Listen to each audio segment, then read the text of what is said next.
Assalamualaikum warahmatullahi wabarakatuh. Perkenalkan, nama saya Rahmi dengan NPM 2021020156 dari kelas E, jurusan Hukum Tata Negara semester 1 dengan dosen pengampu Bapak Muhammad Irfan SHI MSy. Di sini saya akan memberikan kesimpulan mengenai yang pertama tayamum, kedua puasa, yang ketiga zakat. Baiklah, terlebih dahulu saya akan memberikan kesimpulan mengenai yang pertama tayamum. Kesimpulan menurut pengertian syarah, tayamum adalah menyengaja atau menggunakan tanah untuk menyapu dua tangan dan wajah dengan niat agar dapat mengerjakan sholat dan sebagainya. Syarat-syarat dari tayamum yaitu sudah masuk waktu sholat, sudah diusahakan mencari air tetapi tidak dapat, sedangkan waktu sholat sudah masuk.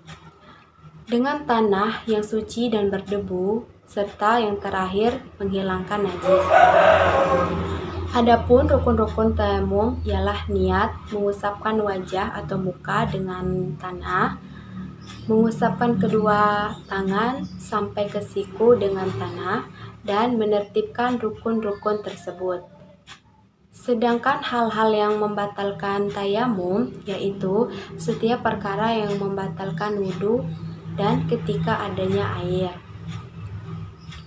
Hikmah yang dapat dipetik dari adanya pensyariatan tayamum diantaranya yaitu pertama, untuk menunjukkan sifat Rahman dan Rahim Tuhan bahwa syariat Islam itu tidak mempersulit umatnya.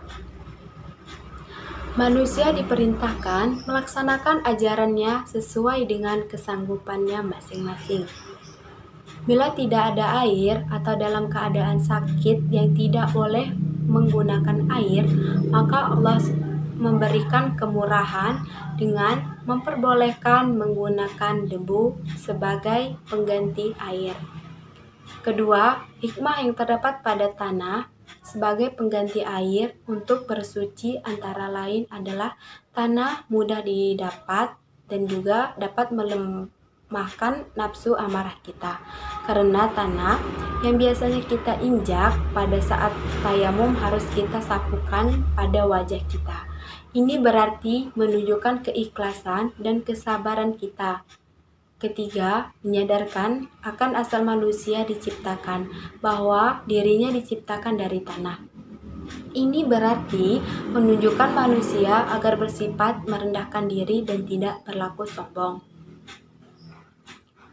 Dan yang keempat, memberikan kesadaran bahwa tidak ada alasan untuk meninggalkan ibadah.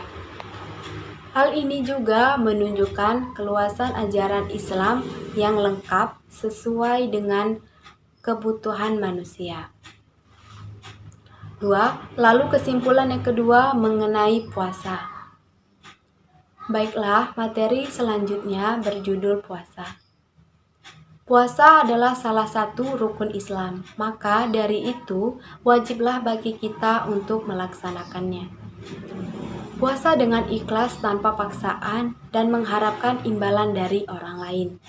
Jika kita berpuasa dengan niat agar mendapatkan imbalan atau pujian dari orang lain, maka puasa kita tidak ada artinya. Maksudnya ialah kita hanya mendapatkan rasa lapar dan haus dan tidak mendapatkan pahala dari apa yang kita kerjakan. Puasa ini hukumnya wajib bagi seluruh umat Islam, sebagaimana telah diwajibkan kepada orang-orang sebelum kita. Sebagaimana firman Allah Subhanahu wa taala yang artinya, "Wahai orang-orang yang beriman, diwajibkan atas kamu berpuasa sebagaimana diwajibkan atas orang-orang sebelum kamu agar kamu bertakwa." Quran surah Al-Baqarah. Berpuasalah sesuai dengan ketentuan-ketentuan yang telah dibuat oleh Allah Subhanahu wa taala. Allah telah memberikan kita banyak kemudahan untuk mengerjakan ibadah puasa ini. Jadi, jika kita berpuasa sesuai dengan ketentuan-ketentuan yang telah kami sebutkan di atas, kita sendiri akan merasakan betapa indahnya berpuasa dan betapa banyaknya manfaat yang kita rasakan dari adanya berpuasa ini. Maka dari itu, saudara-saudari kami sekalian, janganlah sekalian meninggalkan puasa, karena puasa ini mempunyai banyak nilai ibadah.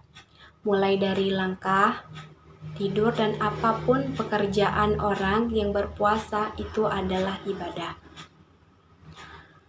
Dan yang terakhir yaitu kesimpulan mengenai zakat.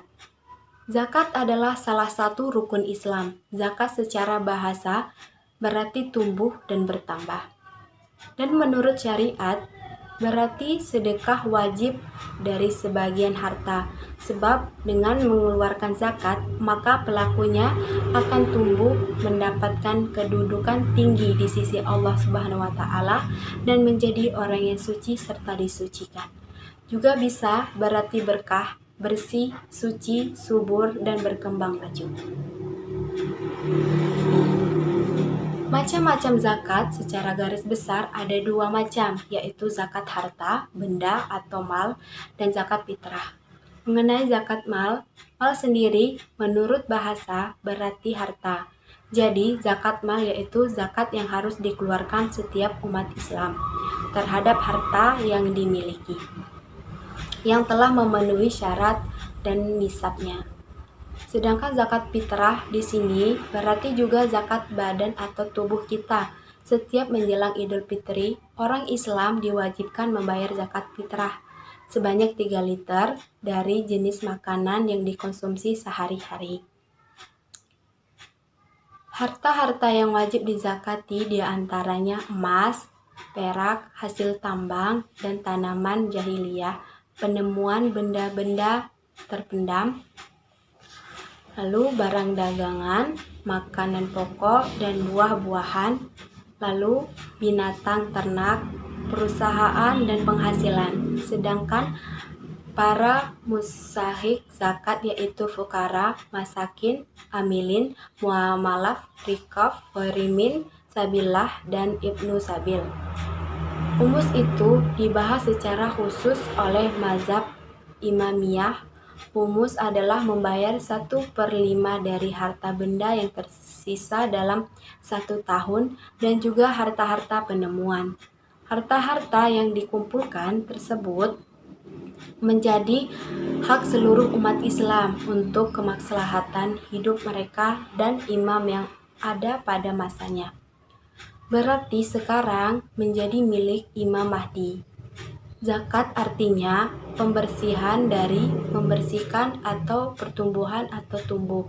Sebagian harta yang wajib diberikan kepada orang-orang tertentu dengan syarat-syarat yang tertentu pula. Zakat adalah salah satu rukun Islam yang kelima yang hukumnya wajib atau fardu atas tiap-tiap orang yang cukup syarat-syaratnya. Zakat terbagi dalam benda yang wajib dizakati, nisab, orang atau golongan-golongan yang berhak menerima zakat dan tidak menerima, dan zakat fitrah. Baiklah, kiranya hanya itu yang bisa saya sampaikan. Mohon maaf jika ada pengucapan kata yang kurang jelas. Baiknya kita mengucapkan hamdalah, alhamdulillahirabbil alamin. Saya akhiri. Wassalamualaikum warahmatullahi wabarakatuh.